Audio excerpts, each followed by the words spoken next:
I'm just going to do a quick comparison of audio engineering live sounds versus recordings in a studio. A number of you may have some experience playing in live venues where you've had a sound engineer mixing your music for you, or you've done it yourself, and basically a difference between what you're doing there versus what you're doing in your studio, at your home studio, is that you can, basically you have more time than you do when mixing a live event. So when you're mixing a live event, you've got to do it there and then. You've got to go.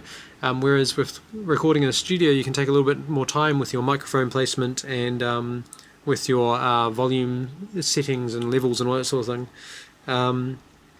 You've got more time to be able to fix issues, and you've got less pressure and stress to get it right.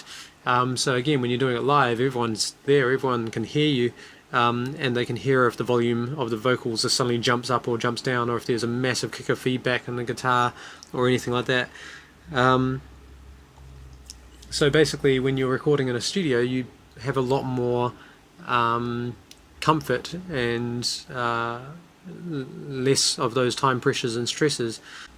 And that's a good thing, because there's going to be a big difference between listening back to a recording versus being there and hearing a live performance.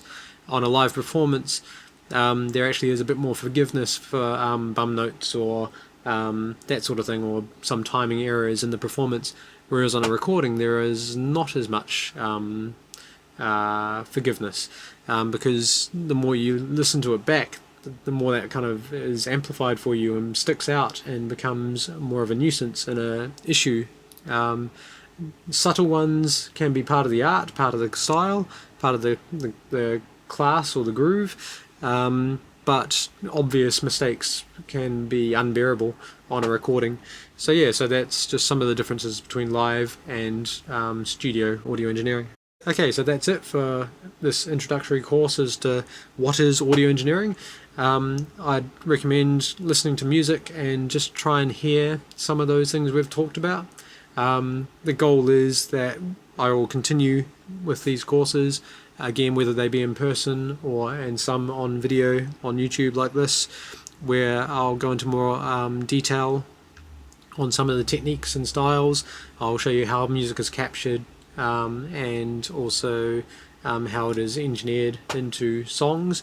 But for now, just listen to music, and hopefully you'll hear it a little bit differently, and hopefully you'll have a basic understanding or a better understanding as to what audio engineering actually is.